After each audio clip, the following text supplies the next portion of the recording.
Half boil ডিম দিয়ে লাঞ্চে এই রেসিপিটি বানিয়ে ফেলুন।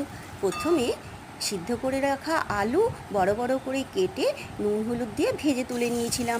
সোয়াবিনগুলো জলের মধ্যে ভিজিয়ে রেখেছিলাম। পেঁয়াজগুলো সরু করে কেটে রাখা পেঁয়াজ এবং 4টে এলাচ ভেজে বেরেস্তা আকারে ভেজে তুলে নিলাম। কড়ার মধ্যে তেল দিয়ে গোটা জিরে দিয়ে রসুন এবং কাঁচা লঙ্কা, কুচি করে রাখা কাঁচা লঙ্কা দিয়ে নেড়ে চেড়ে গাজর দিয়ে দিলাম, পেঁয়াজ দিয়ে দিলাম। হালকা হাতে অল্প করে নেড়ে খুব বেশি ভাজবো না। সোয়াবিনগুলো দিয়ে দিয়েছিলাম, নুন হলুদ একটু দিয়ে দিয়েছিলাম। অন্যদিকে ভাতটা আমি 80% মতো করে রেখে দিয়েছি এবং 2টো ডিম হাফ বয়েল করে রেখে দিয়েছিলাম।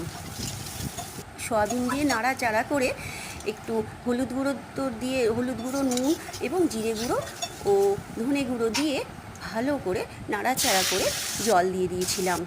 এবার সিদ্ধ করে রাখা ভাতটা উপর দিয়ে ছড়িয়ে দেবো। নুন আর মিষ্টি ভাতের মধ্যে একটু গরম ভাতেই ছড়িয়ে দিয়েছিলাম, যাতে ভাতটা বেশ পরিষ্কার একে অন্যের সাথে লেগে না যায়। ভেজে রাখা আলুগুলোও দিয়ে দিয়েছিলাম, একটু নেড়ে নিলাম। নেড়ে নিয়ে সামান্য একটু জল থাকবে, এই অবস্থায় উপর থেকে ভাতটা ছড়িয়ে দেব। ভাতটা ভালো করে ছড়িয়ে দিয়ে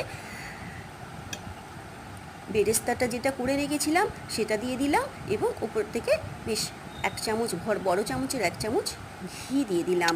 চাপা দিয়ে দিলাম বেশ 20 মিনিট মতো।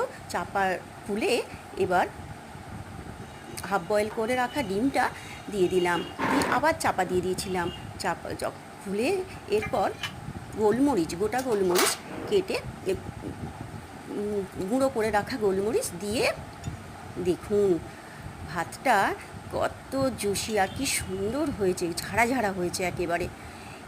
আর খেতেও হয়েছিল অপূর্ব।